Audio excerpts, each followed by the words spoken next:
Hi, good afternoon, dear friends and caregivers. Thank you for taking time to join us at the HNF Caregiving Conference 2021. I'm Brandon, social worker by training.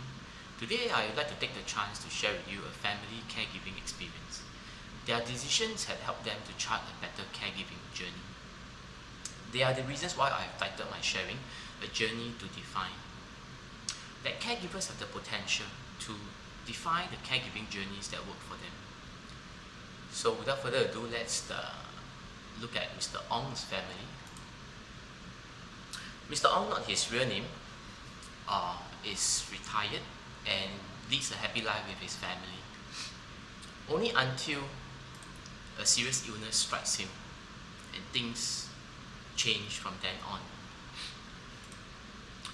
When illness was diagnosed, family members unknowingly take on new roles to cope with the change. So for Mr. Ong, from the usual laughter in the family, it has gone to the usual quarrels. When the illness was first diagnosed, illness was in the limelight, getting all the attentions from all family members. They all came from good intention, wanting to give the best for patient. However, the issue for this family is that each definition of best is different for each family members.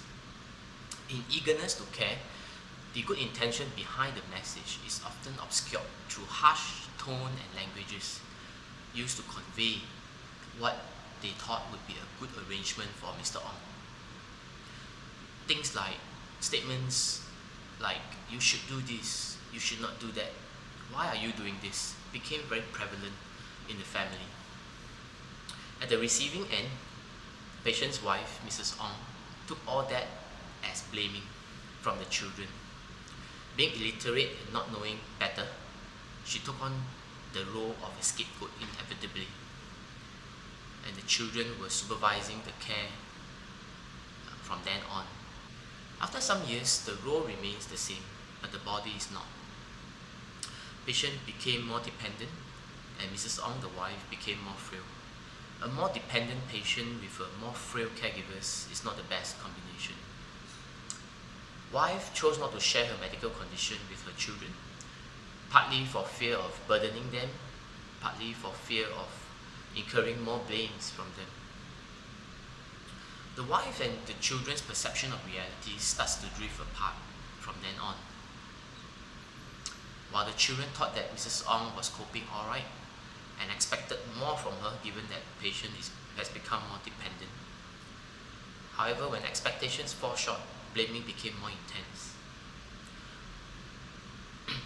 The wife suddenly becomes a patient, taking care of yet another patient, Mr. Ong. It has come to a point where Mrs. Ong could no longer care for patients in this climate of anxiety and fear from the blames of her children. A family discussion was held and multiple sessions followed thereafter. Children were accepting of the situation, and they were initially not aware of the impact that they had done to Mrs. Ong. But upon knowing the dynamics and the impact that they had kind of affected the wife, they started to want to change. And change they did. Changes in Mr. Ong's family, through under facilitation, the family engaged in more open communication. They were able to understand one another's needs better. Mrs. Ong's mood and wellness was also looked into under professional care, helping her gain awareness of the signs of stress. Our body is a good indicator of stress. When we are stressed, we may experience heart palpitations and sweaty palms. We may anticipate fears in view of imagined situations. So all these signs actually help us become more aware of what we are going through in our experience, and to seek help early, such as tapping on community supports to relieve some of the caregiving duties when in need. In these community support resources as shared in day 1 and 2 of our caregiving conference, so caregivers are encouraged to tap on these services to help them when they need it.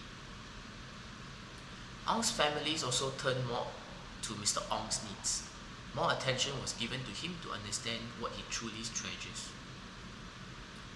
So with these and more, Mrs. Ong was able to manage the caregiving challenges better and thrive. Hope that we can be inspired by the resilience shown in Mr. Ong's family. That's all I have to share. Thank you.